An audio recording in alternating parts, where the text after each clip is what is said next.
I'm gonna break down a few games from the NBA season opener. Hold on, give me 1 second. Oh, not that one.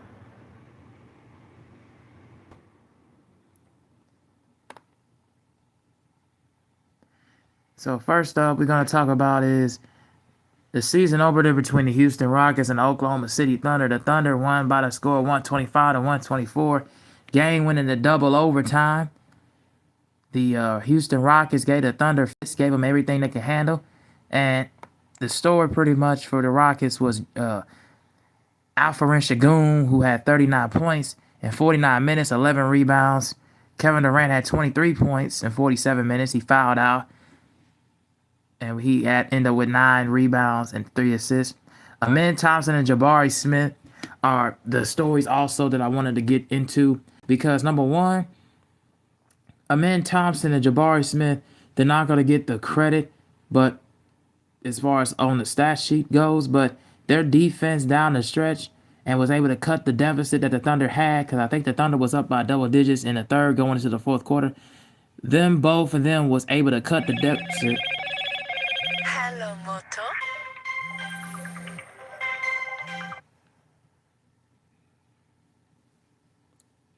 They was able to cut the deficit within striking distance.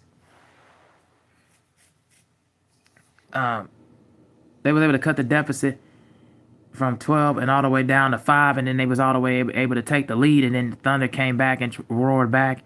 But those two guys, to me, are going to be the difference in why the Rockets, I believe, will probably be one of the top 5 contending teams in the Western Conference. Those two guys and their play is going to be absolutely special for me. To me, and also Amen Thompson, him able to get to the basket, him able to slash and dash to the basket, him unaliving guys down the stretch on Shea and Cason Wallace, Alex Caruso, and his size too, because I believe he's like 6'4", 6'3", 6'4". His size, and of course Jabari Smith because he's 6'5". Yeah, their size and ability to drive and attack the lane and attack the basket was just giving the Thunder problems. The one cause for a major concern, because Reed Shepherd to me kind of cost them a lot of the game the other night. The other night, and to me that's a big problem because number one, if you're the Rockets, you cannot be able to take that many 3-point shots in overtime and in double overtime. So that to me is a problem for the Rockets down the stretch. I think that's going to be a thing where they need to work on overall, and it kind of just goes to show me that that they are not capable. If they don't get a capable point guard that can able to be a floor general and run the floor, I believe that's going to be a huge problem for them when it gets down to the stretch. Because I don't think they'll be able to get it done and pull it over the hump. Now for the Oklahoma City Thunder, yeah, they're built for the long haul. They're built for prime. Because of the guard play from Shai Gilgeous-Alexander, and of course from the bench from Cason Wallace and A.J. Mitchell having 16, Aaron Wiggins having 10. They was able to come off the bench and provide 30 of the Thunder's I'm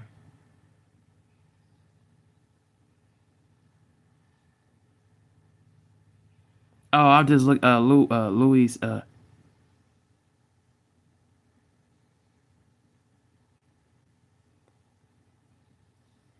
Oh, hey guys, what's going on? How's it going? Louis Elena, hey, how's it going? Any prize picks? No, not any prize picks. I'm just breaking down the game. I'm just talking about the score, recapping the score and everything. Oh, you got picks for tonight's game? I'll get to that in a minute. I'll get to those in a minute. So yeah, getting back to what I was saying earlier. Yeah, the Thunder with Shai Gilgeous-Alexander having 35 points. He had an off night to me. Oh, hey, if you guys like to like and share and subscribe to the page. But yeah, getting back to Shai Gilgeous-Alexander, his play, Chet Holmgren having 28 points, but they need Jalen Williams. They need J-Dub out there. Without J-Dub, I don't believe the Thunder will get back to back games, going back to back finals appearances and back-to-back championships. I don't see that happening because that's a team to me where they're going to have a lot of problems down the stretch because they're going to try to find their scoring low. I think if they have J-Dub, I believe the Thunder will be okay because he pretty much is the engine and the glue of that offense. Because confidentiality-wise and ordinarily speaking, I don't think you're going to consistently get A.J. Mitchell getting into double figures, nor Aaron Wiggins getting into double figures, and I don't think you're going to get Alex Caruso even close to the stretch of what they're capable of. Because at certain points, and then Lou Dort, I don't think he's going to be able to provide as much offensive firepower because you need him on the defensive end. So that's my thing for the Thunder is with Jalen Williams, when he comes back, I think that offense will be able to be a dynamic load because the big three pretty much is capable of getting back to that cusp, on their own, because they have their own ability to create their own shots. I'm talking about J-Dub, Chet Holmgren, and Shai Gilgeous. They'll be able to create their own shots. Hartenstein on the defensive end with the rebounding and just combine levels of just presence, ability to attack the lanes, block shots, alter shots, grabbing offensive boards.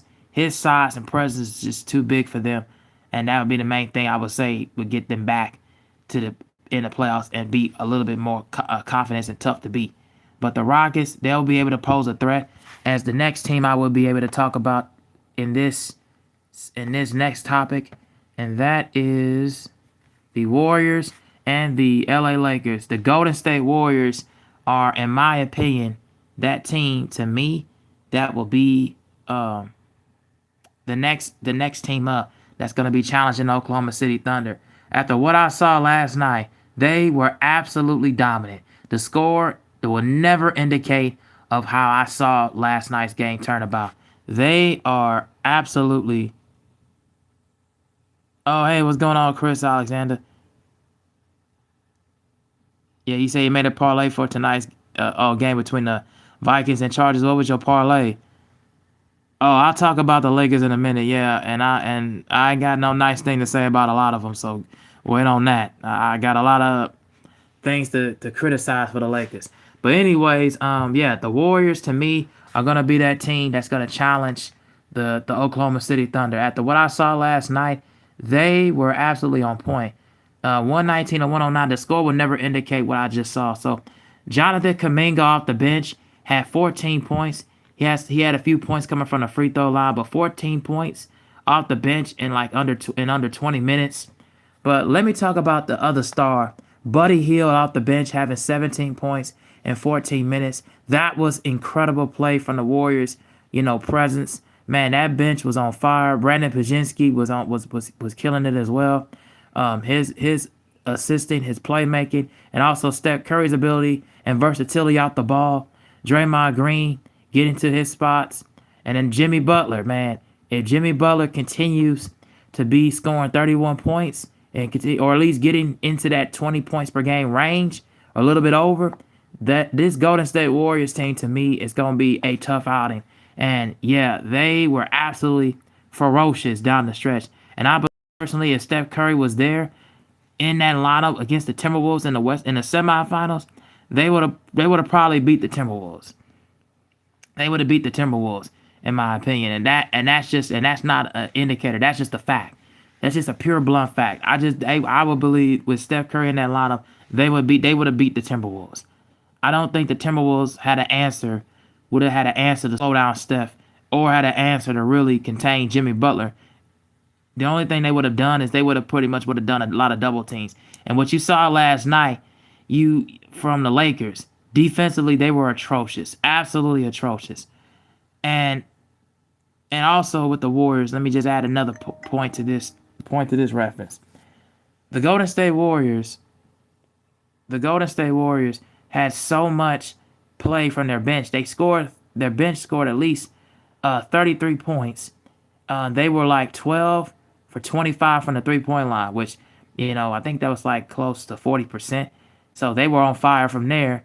And then also their defense down the stretch, getting stops when they needed to.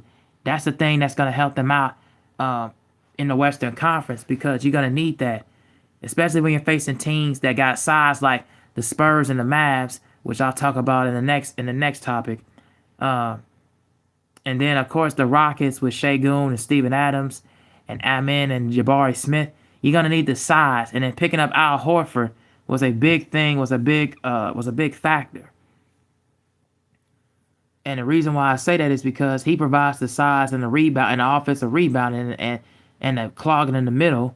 If when Draymond Green goes out, because the problem with the Warriors last year was their size, not just being Steph Curry being out, but their size, and they were too small to handle against bigger size teams. So now you got some size, and they picked up in free agency.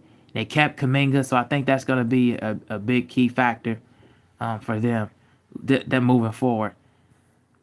Now, let's get to the LA Lakers and my problems with them. Oh, my goodness. Where do I start? Where do I start with this atrocious defense and atrocious play from the lack of playmaking from Luka Doncic? Where do I begin to start? I mean, my goodness. This was a absolute pathetic performance I saw last night. Marcus Smart and DeAndre Ayton. Let's start with them. They are 100% grade A trash. 100% grade A trash. They were awful. I mean, you drop down, to try to draw contact on Steph, to draw a charge of your Marcus Smart. Then DeAndre Ayton, you draw it inside of the cup, and then you're trying to go out on Steph and or Jonathan Kuminga and or Buddy Hield. Why? Why are you doing that? I don't understand. Like, what kind of defensive assignments were you looking at? And then also, let's just go into JJ Redick. And JJ, how are you getting DeAndre Ayton in the paint and in the middle, and you're drawing inside to go outside to try to catch up to open shooters when you're leaving guys open in the paint? And then JJ, why are you not making adjustments if you're not seeing guys on the offensive side like Aiden or Marcus Smart nor Jared Vanderbilt out there contributing? Why do you have them out there on the floor? I don't understand that. I don't understand what the quote is and what his motivations were for keeping them out there on the floor like that. The lack of spacing and the lack of presence in transition, because they was able to, the Warriors, I didn't even mention this with the compliments for them, they was able to get at least 20 transition points. That's just pathetic, man. Pathetic defense all the way around, and pathetic all the way around as far as the lack of adjustments go from JJ Redick. And then, what in the world is Gabe Vincent doing? Why is he out there on the floor? You got guys out there that are not even contributing. I'm like, did y'all go into the offseason? Did y'all spend so much time looking at Mark Walters and say, hey, yeah, I'm going to have you be the ownership of the Lakers, take over the team. Matter of fact, Jeannie, you need to go find another GM, because Rob Pelinka ain't it, man. He needs to go get some different rosters, do some more trades, do some more moves, because this roster is garbage. I mean, this roster is absolutely garbage. I mean, this is what happens when you can't draw to put a team around Luka, when you had a team around Luka in Dallas with that dumb trade for AD. Like, this is just dumb basketball sense if you're the Lakers. And just in my opinion, they need to go find another GM if they don't get these roster moves down pat. Because at the end of the day, they're gonna be on the outside looking in. They're gonna be on the outside looking in, and that's just a problem overall, man. The lack of awareness, defensive awareness, fundamentals, it's just pathetic what I saw from the Lakers, man, and it's disappointing to see, coming from a historical franchise who have won over 17 championships. This is just not this is not Lakers basketball that I've known and seen over the course of my lifetime, watching it back in the 90s and even in the late 80s. I can't believe what I'm seeing right now. It's just pathetic.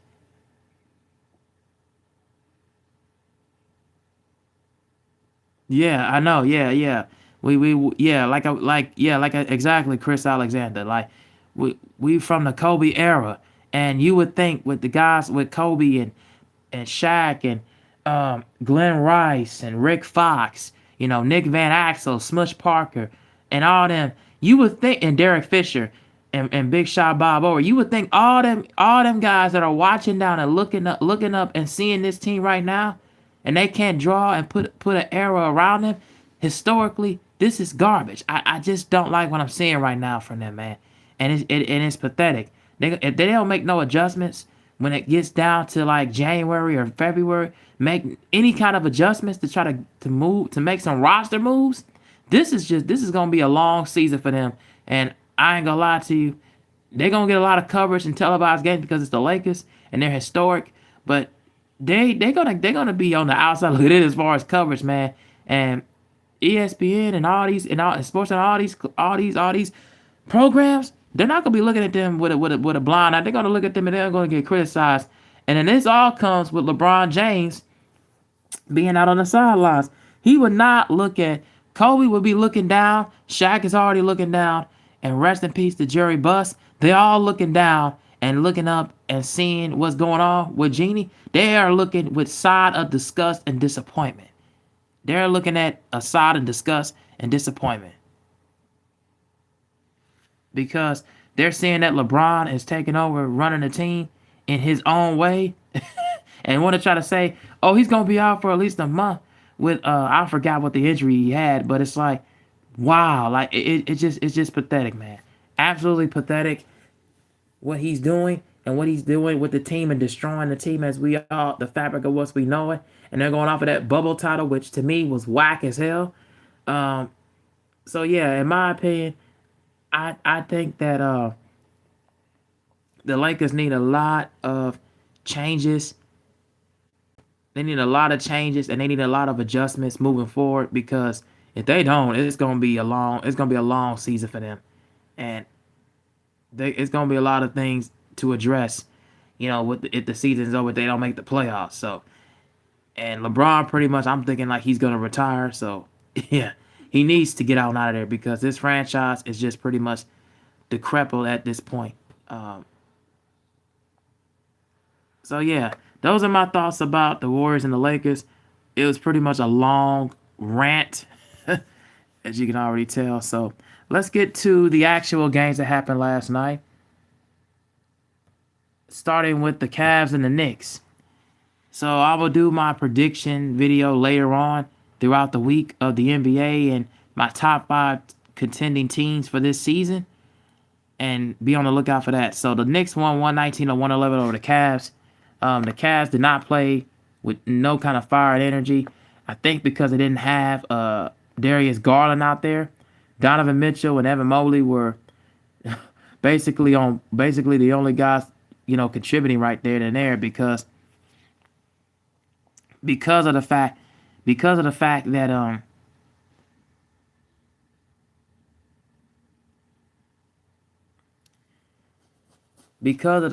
that you saw without Darius Garland, and then because they moved, I forget that guy's name. Oh my goodness, man, I cannot forget that guy's name. He came off the bench, but Lonzo Ball is pretty much replacing him because he went to the Jazz. I cannot think of his name, but anyways, and then they also picked up Craig Porter Jr. and got back Larry Nance Jr. because he was with the Pelicans. So that was a decent pickup for them, but. To me, I think the Cavaliers will still be in contention. I just think that they need to get their guys back. Oh, yeah, thanks, Chris. I appreciate that. But, yeah, they need to get their guys back. And once they do, I think the Cavaliers will be fine. The Knicks, OG Anunoby, Karl Anthony Towns, Jalen Brunson were pretty much on point. Gorskavon, Basali, but he didn't really contribute to much. And I think right now they're trying to get a lot of the young players out there to really do their thing, because I didn't see Mikal Bridges out there contributing. He had 16 points, but Miles McBride off the bench is the difference in the game. Once you play Miles McBride, I think because he provides so much minutes and so much airtime, so much spacing out there on the floor, 3-point shooting, and getting out on the perimeter. And get out on the perimeter and having a clear, good jump shot. And I like the pickup of Jordan Clarkson. That's a really good pickup because he can take pressure off of Brunson. So that was a nice move for them. So the Knicks are trying to make moves and title contending moves that are trying to go for a chip. So, yeah, That's the thing that I like from them, and I think that they're going to continue to be okay. Now, we have the Orlando Magic and the Miami Heat.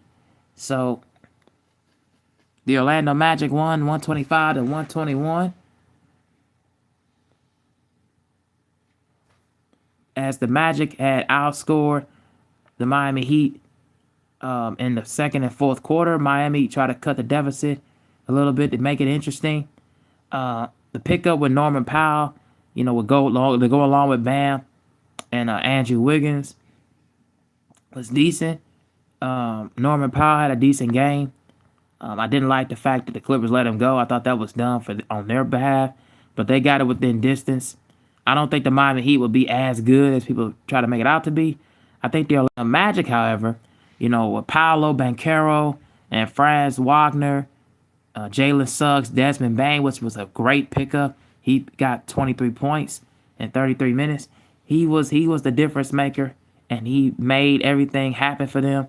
So I think that's going to be a thing that, as long as they do a lot of floor space, and as long as he gets into his rhythm as far as jump shooting, getting to it, driving to the basket, finishing at the cup, getting to the free throw line. Same thing with Paolo, and same thing with Wagner. Not settling for threes all the time. Moving and try to run plays for the offense. I think they'll be okay. I think they'll be a team that still is able to compete for buckets. Wendell Carter Jr. does not provide defense like that, providing rebounding as much. I think they still are missing a piece as far as the center position. I think that's where the Magic need to focus on. Jonathan Isaac needs to play a lot more, and so does Anthony Black. They all need to play more than Wendell Carter. That's just my opinion. And kind of like the stat line going real quick. Both teams shot under 50%, shot around 40% from the three. The Magic went to the free throw line more times than Miami, and the Orlando Magic had more blocks and committed less turnovers and had more points at the basket, like I said. So they were able to attack the basket last night on Miami, because Miami doesn't really have a lot of guard, does not have a lot of perimeter defense, inside presence. So that's the thing and they don't have a whole lot of great guard play. So good win for the Orlando Magic to start out the year. I like the team that they got. I think they have a lot of good guys on the perimeter that can really create their own lane and move off the pick and roll and get guys going. So really good win for them. All right, and then let's get to the last game that I really want to talk about, and the story of the game is the San Antonio Spurs and the Dallas Mavericks. I was able to watch this last night. Man, my goodness. I'm glad I talk about this game, and this is the last one I'm going to get into it, because let me just say, Victor Wembanyama, if you guys have not already noticed, he is here. He is him. He is that guy, and he is here to stay. He is basically 7 foot, had a 7-foot wingspan. Y'all want to talk about Kevin Durant having that long wingspan, or Shaq, or anybody? No. Or Giannis having that kind of a long reach? No. This dude, Wemby, has a absolute reach that is out of this world. He pretty much played like a man possessed last night, dropping an absolute 40-piece, 15 rebounds. And I love this Spurs team because, with the additions of Harrison Barnes, Stephon Castle and Devin Vassell, the guard play was really strong. And once they get De'Aaron Fox and old boy back, I don't know if Chris Paul, actually no, Chris Paul, my fault, he's back with the Clippers. But anyways, once they get their guys back, this San Antonio Spurs team is going to be dangerous. They're going to be a dangerous team to look out for. I do not want to face this team if I was the Dallas Mavericks. What they show is they put the absolute belt to the throat and the neck of the Dallas Mavericks. And aside from Cooper Flag, yes, he had 10 points and a double-double, 10 and 10. Anthony Davis had 22 and 13. P.J. Washington, contributed. Klay Thompson is older. He's pretty much got the wheels, belts tired on the legs. I like the addition of Max Christie, but he got a lot of minutes, but didn't really get a lot of points scoring wise. And Najee Marshall didn't really contribute much of nothing, nor Caleb Martin. I think D'Lo needs to get a lot of more playing time, and Dwight Powell needs to get more playing time. you know, I think they would. I think those guys would be doing a lot better. And as far as the stat line goes, the Spurs, their defense was absolutely on point. Held the Mavericks to their lowest field goal percentage. 3-point percentage was okay, but they were both around 40%. Mavericks just shot 42%.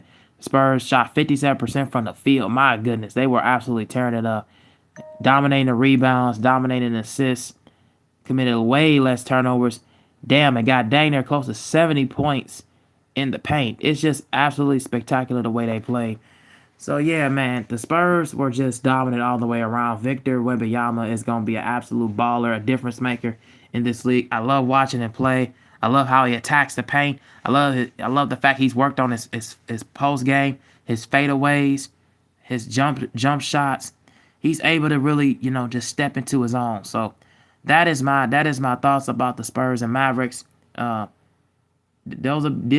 Spurs will be a team that will be in the Western Conference, competing for the playoff spot. You can mark my words on that. From what I saw last night, I think they'll be able to get there. So yeah, those are my thoughts from last night's games. I didn't cover everything, but just the ones that I felt like were important. Yeah. All right, guys. So I'm gonna be out of here. Thank you guys for watching, like, sharing, and subscribing. I will be doing a prediction video for the NFL coming later on today or probably tonight. I will be talking about the